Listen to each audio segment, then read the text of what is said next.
Čaute ľudia, moje meno je Tom a ja vás vítam u nového videa. Dneska to som aj ja.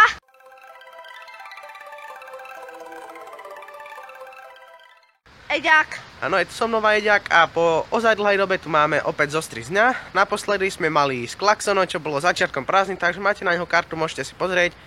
A Eďak ide teraz ku mne do Chtelnice. Hej. A tam vám povieme, že čo pre vás chystáme.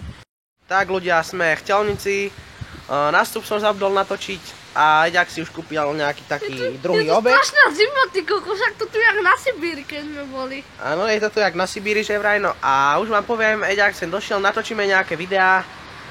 Najskôr natočíme, neviem čo, buď Interande, alebo karaoke show, takže sa vám ozveme, keď budeme doma. Zatiaľ. Tak ľudia, sme u mňa doma, budeme teraz natáčať, tak čo Eďak, čo si dáme skôr, Interande alebo karaoke show? Dajme skôr karaoke. Takže karaoke a ozveme sa vám, keď to video natočíme. Čaute. Tak ľudia, karaoke je za nami, zaspievali sme si 22 dní, potom Môj čas. Trochu Eminema, no to dopadlo a to bolo všetko. a Kolotoč. A ešte Eďak spieval Kolotoč, áno, takže toto sme zaspievali z tohto a teraz ideme Eďak na Interande, čo ty na to? Áno, môžeme. No. Dobre.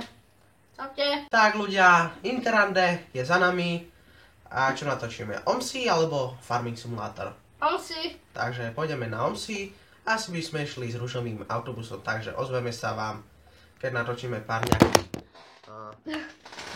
trošku to spadlo, tak keď natočíme nejaké ďalšie videá ešte, budeme vás informovať.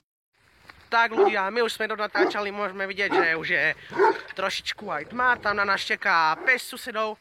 Natočili sme Interande, jedno video z OMSI, karaoke show, to je všetko, to nám stačí.